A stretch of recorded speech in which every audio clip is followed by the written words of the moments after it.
language creates reality. Language helps us see the world, and that's why I have my guest this morning, Christopher Morphew. He is here representing Howard Community College, and we're going to go about and talk about all of the languages and that are offered that you can learn at HCC.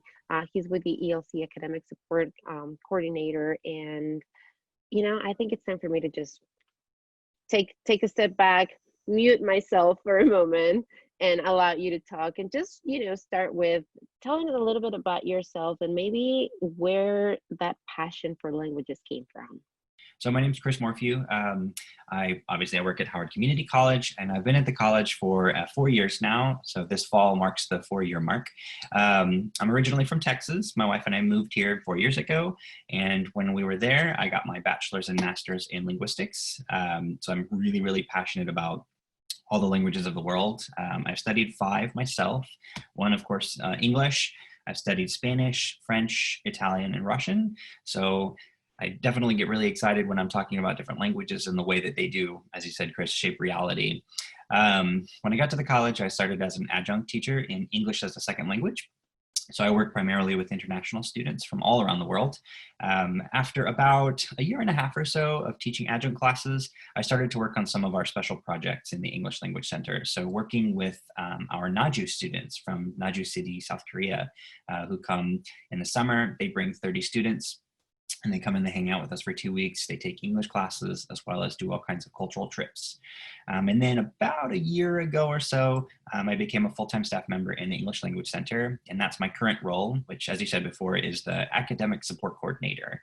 So I'm kind of helping in the middle of our program. We have a grant-funded program, which I know you've talked about before, and then a paid tuition-based side of the program. And I kind of operate somewhere in the middle, working with a lot of the teachers on professional development, making sure that new teachers are trained and ready to go when they start teaching. I'm doing a lot of mentoring programs as well. And I've also started recently working with our non-credit world language classes, which we're going to talk a lot about today. So I'm working with coordinating classes, making sure schedules are running where we want them to, offering different classes, and working both with the credit and the non-credit divisions to make sure that we have lots of different things to offer our students.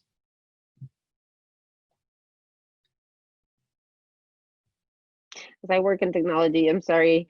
Let's talk about some of those offerings that you guys have going on this semester. So this semester for the fall, it's obviously been a very interesting semester with all classes being remote. So basically the program is kind of divided, the non-credit languages is kind of divided into 2 pieces. We have basic language classes and intensive language classes. We'll start with the intensive classes since those classes have already begun. The intensive language classes are co-enrolled courses with credit language students. So basically all of the classes that credit is offering in all of the different languages, we cross-list them for non-credit students. So if a student wanted to take a language class but wasn't after college credit, they could enroll in this intensive side, this non-credit version of it, take the same class, same instructor, same coursework, same textbooks, same students as the credit students, but just not be taking the class for a credit grade. Okay. And those classes run exactly with the credit semester. So they started about 3 weeks ago at this point, and they'll run into December. And we run those in the fall. There are some smaller offerings in the winter time. And then of course, the spring and summer, we have classes as well. And there are lots of different languages for us to take there. And then on the other side of the program, we have what we call the basic language classes. And these are a little bit slower paced, not too much so. They're offered once a week, where the credit classes are offered twice a week typically. They meet once a week with an instructor in continuing education. And these students are generally of a different category. So where credit students or cross-listed students are very often taking classes full time, they might be a little on the younger side. Our basic language classes kind of fit a much broader swath of the population. So sometimes we have seniors who live in Howard County or who are community members. We have working professionals who want to brush up on their language skills for their job. We have people who intend to travel, who want to brush up on skills before they head to another country. And then we might even have some international students like au pairs or working family assistants who will take classes because not only do they want to improve English, but maybe they want to also improve some Spanish skills if their host family speaks Spanish. Yeah, absolutely. It's you know, it's so many ways that we can learn languages, and I having been blessed speaking two languages, I can really appreciate the power that it gives you, the openness that it gives you, and the connectivity that it gives you to, as I started saying today, with other cultures, other languages, and just that little extra that it really provides to know language. Um, COVID came and it changed things completely for everybody. So, how are you guys continuing your classes throughout this socially distanced environment in which we continue to be? Yeah, it's actually been really interesting. I mean, it's been a huge shift, a dramatic shift in every way you could think of, but it's been really interesting to work through this and make sure that we can still offer lots of different options for students. In some ways, some class numbers have really increased in non-credit. So the number of students who might now find themselves with a bit more free time did register for the intensive cross-listed classes, and I've seen higher numbers of students registered there than I had in previous semesters, which is really interesting. Even so, in the basic language classes, I think that students right now are finding a bit more time and a bit more freedom to kind of focus on some things that they maybe put on the back burner for a while. But basically what we've done is we've taken those same classes and we put them online. So where an in-person cross-listed class was done face-to-face in a classroom, now we're doing live Zoom sessions. So students are still meeting twice a week for a specific time. They're working both with the instructor and classmates in Zoom. They're practicing activities, they're doing lessons, they're learning different parts of pronunciation or grammar or vocabulary. And then after the fact, after the class Zoom session, they'll meet on Canvas, which is the learning software that we use at the college. And they'll be doing the same kinds of things. They'll be doing practice activities with listening. They'll be recording themselves speaking, doing typing assignments, and all the same. And the same even on the basic side. The classes have gone fully online. And I think this actually gives us kind of a good opportunity specifically for language students in that in a normal classroom setting, students might not be able to hear themselves recorded as often, as frequently. And so then since students are working with Canvas and they're in Zoom, they get to hear themselves a lot more. And it offers a lot more, honestly, teaching opportunities for teachers to say, hey, listen to your own recording. I want you to take some notes on your pronunciation and vocabulary usage. And it gives a lot more opportunity for feedback and for self-improvement. Um, we've just made a total shift to completely online and it seems to be working really well. That's really cool. You know, I have to say one of the first was when I started working in radio, when I started speaking different languages, you know, on a regular basis. That was one of the worst things, to have to hear myself speak the language. Right. I was my worst critic, you know, like I really was my worst critic. Every time I would say something, I'd be like, I would be afraid of saying something because I was like, I'm gonna make a mistake, my accent's gonna come through. And it still sometimes gets me. I actually had an interview yesterday where I had to say the word naturopathic. See, and I still can't do it. Naturopathic, I think is how you say it properly in English. Okay. And I can honestly say at the beginning when I first started speaking English on a regular basis, yeah, I would just read the word and be like, nope, not even gonna give that a shot because I was really, you know, embarrassed. I was really ashamed and I didn't want to make a fool of myself. So I guess I want to take that opportunity to acknowledge that, right? That is part of the process. And I want to hear from you, you know, what do you say to somebody who's learning a language and they're going to encounter that, right? They're going to encounter those things where there's big words that just you just can't put together. Or you're going to have your accent come through. How do we get rid of that fear? How do we get past that and just speak that language? How to get past it? I thought that's, you know, it's really personal. But I think kind of some context there is I think that when students learn language, it's really personal and it can be really attached to identity. Like, so as you mentioned that, you know, your first language Spanish, so then learning English after the fact, there's so much attached to that too, so much attached to your accent, so much attached to how you pronounce and what kinds of grammar you use in conversation. And so then we have a lot of students who get just as anxious as you do. You know, when they are recording themselves speaking French in their class or even just speaking French in the class, you know, we see students who get nervous all the time in a different kind of way that you would see in a non-language classroom. And so as a teacher myself, on my syllabus, I kind of start from there and I set the example that mistakes will be made. And that's where the most growth and the most learning happens, right?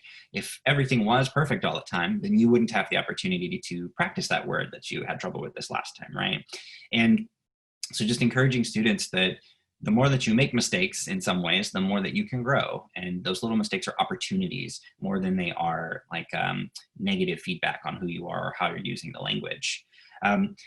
What I find, especially in an online format, is that the more that they do it, the more comfortable they become. With practice makes perfect, right? So the more that they're recording themselves, the more they get used to hearing their voice. The more that they're speaking the language using certain grammatical structures, the more that they become comfortable, it becomes reflex, more natural. And then eventually that nervousness can go away. You just got to kind of tackle it. You got to go after that, right? The fear will be there in the beginning. The more you do it, the more you practice it, the more encouragement you get from a teacher, I think the more that will disappear.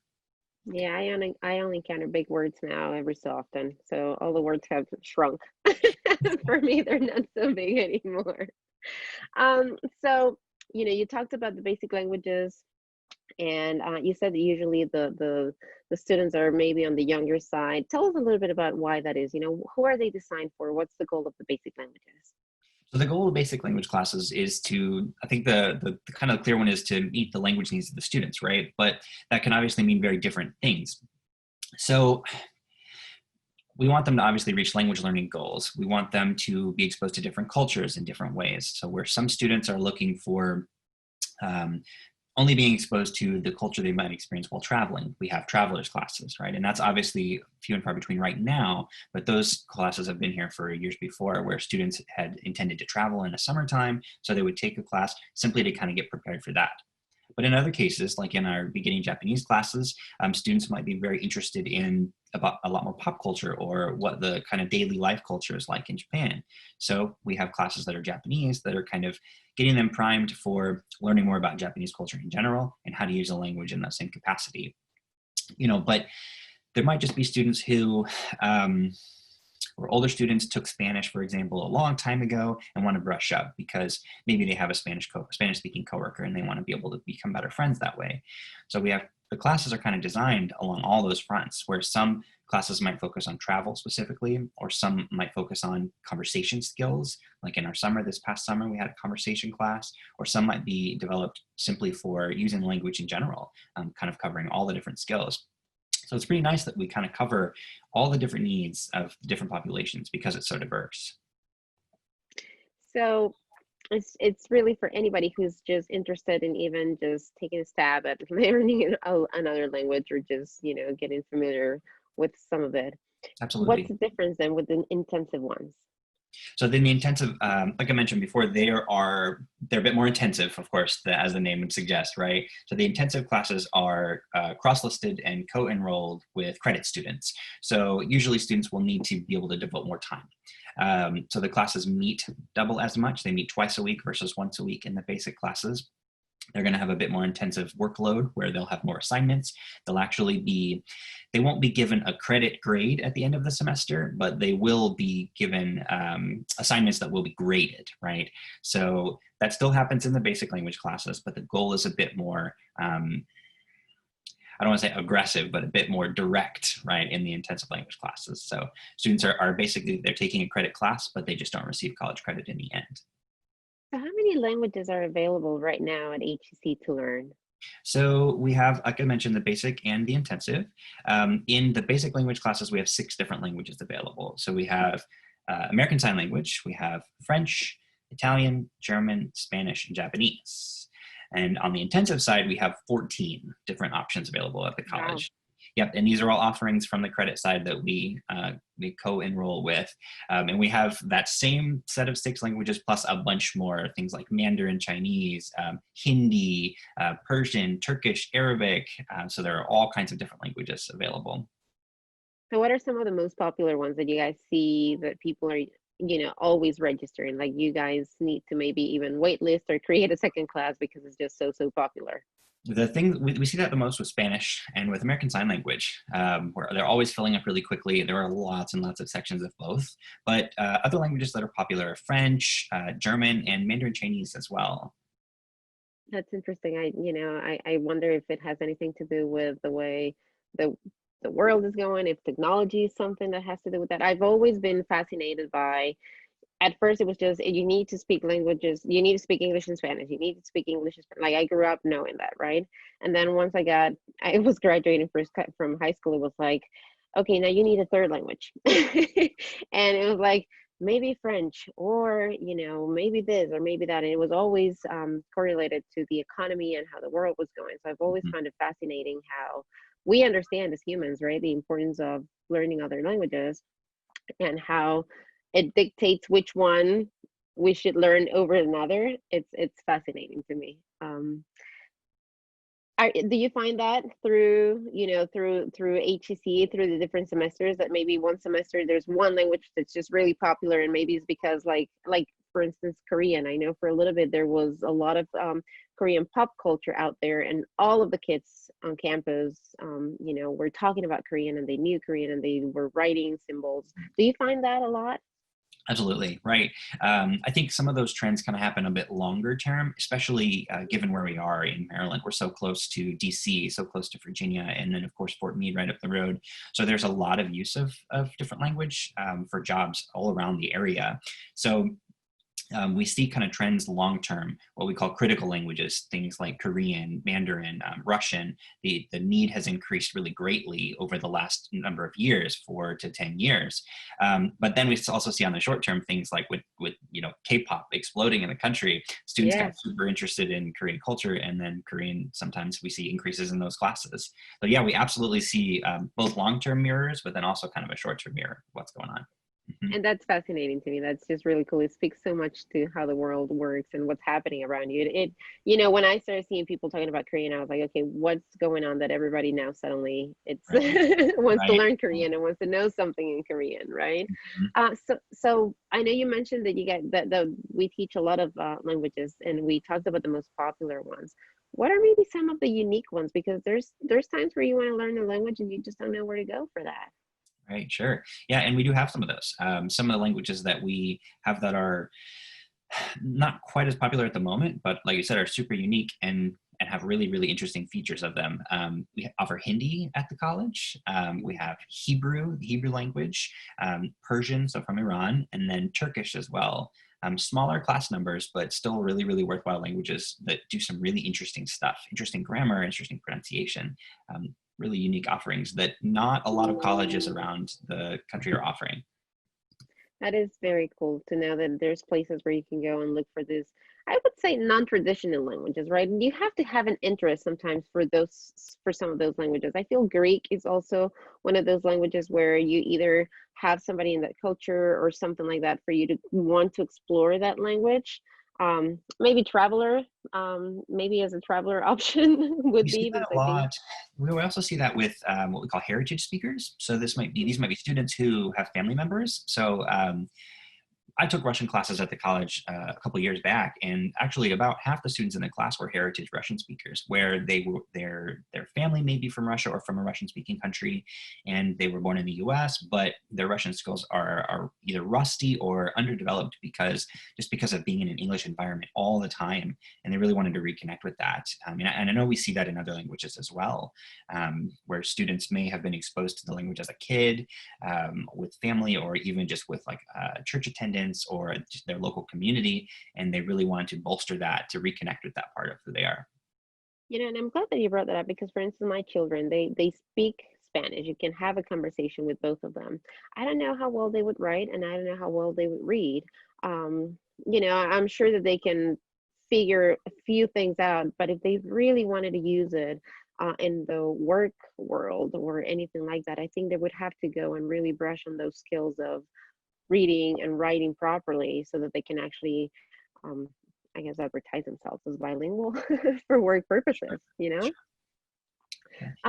So when we talk about the classes, I know we said right now that most of it is it's online. You talked about recording yourself. So are there any specific apps or any specific materials or things like that that students need to have in order to register for the classes? So the only one thing that they need going into the class is the textbook. Other apps and kinds of resources they might get offered from the teacher who's kind of combed through the different resources. Like some teachers may suggest using Quizlet flashcard app to practice specific vocabulary that they cover. So there's all kinds of resources that the teachers will specifically choose. But as far as what students actually need to register for the classes, each class will have a textbook. They're all available for purchase and delivery on the HCC bookstore website. And what's cool about a lot of the books is that they're not only good for one semester. I don't think I can think of one class in the languages department that the book is only good for one term. So what happens a lot, and I'll give you the example I mentioned, I took Russian classes. I took all 4 classes and I had one textbook. So I bought that book at the beginning of the first term in the Russian 101 class, and I used the same textbook for all 4 classes. We see that pretty regularly. So I know sometimes we look at textbooks and they can be kind of pricey, but you're getting a lot of bang for your buck, where you buy one book and you'll either use it for 2 semesters or even 4 semesters. So that's the only extra purchase that students need to make. Now, you also mentioned the non-credit side of things and, the ELC Center. And I know that that's not really the purpose of our conversation today, but I do want to make sure that we mention that because I think that the work that you guys do over there is fantastic. I've had the opportunity to talk to a couple of people there, and I mean, you literally transform lives. You open up doors of opportunity for people who have immigrated maybe to this country and did not speak the language. Then they find out that they can come to HCC. And I want to talk about those different options that you guys have because it's not just a one way for everybody. There's different ways, there's different options, and I just want to make sure that we highlight that before we close our conversation today. For sure, yeah. So I mentioned before early, my role at the English Language Center is kind of right in the middle of our tuition-based classes and our grant-funded classes, and that's kind of where we see the main division of our classes. The tuition-based classes, we have a huge, broad set of offerings. We have classes that are very similar to the language classes where they cover all skills in them. These might be called like intensive English level 2, for example, where students are practicing everything: reading, writing, speaking, listening, grammar, pronunciation, vocabulary, everything together in one class. But we also offer more specific classes where maybe a student is really comfortable with writing, but they have a lot of trouble with speaking or pronunciation. We have speaking and pronunciation classes for that. Could be the opposite, where students are really comfortable orally, maybe their job, they're speaking a lot of English face to face, but when they have to then go on an email or when they have to write something, they have a lot of trouble with that. We offer writing classes for that. We have classes in pretty much everything you can imagine for the tuition-based side, including all the way up to our professional English classes.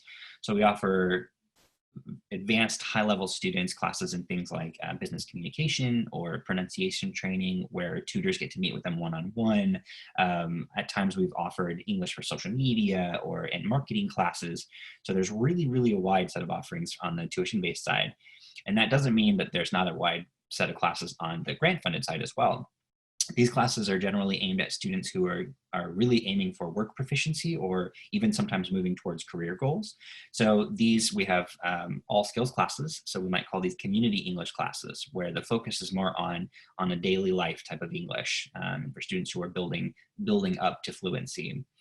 And then once they move through those classes, if they might have an interest in, say, banking and finance, we offer a banking and finance course for English. We have, this semester, we're looking at running a Google IT training class. So students are going to be building vocabulary and competence in English around technology to then move towards those jobs. Even healthcare interpreting programs. So we have a huge, broad selection of classes in the English Language Center as well. And that's super important because I know, for instance, I mean, something as simple when I first arrived to this country and somebody said to me, "What's up?" Like I literally looked up and I was like, the sky, like the clouds, like like I don't know what's up, what am I looking for, right? Right. So little things like that, I mean, make a big difference, and having that understanding and having those nuances and being able to communicate with people in the way that they speak, right? It's really important. It's crucial. So I went through that process. I went through that adjustment, really, because that's really what it is, right? When I came here, I had learned formal English at school, but and I had wonderful teachers, wonderful teachers that I am so grateful for since I was a little girl. But then I came here, and for the first 3 months I was mute because the speed, the accents, the different accents, and then the little phrases like the "what's up," Mhm. and others like that. And then the more complex words, like when I wanted to buy a house and they said you need a mortgage, and I was like, sure, where do I buy one of those?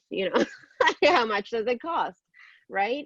It's again, we started saying this conversation, language creates reality. And the more we understand language, the more we understand the world that surrounds us and the way that people see the world around us. So it is important. It is important that, and I encourage everybody, if you're an immigrant and if you're in this country, take a class. Take a class if it's for your work, if it's for your own benefit, if it's because you just want to be able to go to, I mean, a funny story, and it was my husband. So when he first arrived to this country, we went to McDonald's, and I used to order for him all the time. And then I said, you know what, you need to learn English. So I sent him over to the counter, and he was like, I want a number 5 meal or whatever, right? And the questions are mayonnaise, tomato, lettuce, and they go over the list of toppings real quick, right? And my husband, I remember so clearly, he just looked at the cashier and smiled and nodded and said, yes. And after that, you just don't understand anything. And I went through the same thing. I came, one of the first things that they asked me at the airport in Miami. And as I said, I studied English all of my life. It was my name. I don't know how she asked my name. I don't know what phrase or sentence or how she polished the question, but she got so frustrated towards the end of the conversation with me. She was just like, name, Mm. name, at the counter at the airport. Because again, if we don't understand each other, we can't communicate, then we just don't, we're living in two really separate worlds. So come to Howard Community College, take a class, explore the language. If you already speak English, but you want to just continue to improve on those skills, just come and do it in a safe environment where you're not going to be judged. Nobody's going to be mean to you, because we've encountered those as well, right? Where you're not going to be ridiculed, because as Chris said earlier, mistakes are the greatest opportunities for growth. And I have been there. I've been through this. I'm still making a lot of mistakes, so I still have a lot of growth to do when it comes to my English language. And I encourage you to come to Howard Community College. And if I still have any questions, because I'm one of those people who goes, reads all the instructions, and then, like this morning, I click the click and it doesn't work, right? We had Right. to do this 3 times for us to be able to go live. So where can I get in touch with you guys if I still have some difficulties? CEWD languages at howardcc.edu is a direct email to me. Again, CEWD languages at howardcc.edu. It'll come right to me and I'll answer your questions. You mentioned paying for classes, and I know that for other classes, for credit classes, there are different ways to pay. Are there options also for our language classes? So the fastest, easiest option, of course, is then using a card right after you register for the class. That's what I think the majority of our students do. If you can't pay at that particular moment, you can call the finance office and do a payment over the phone at a later time.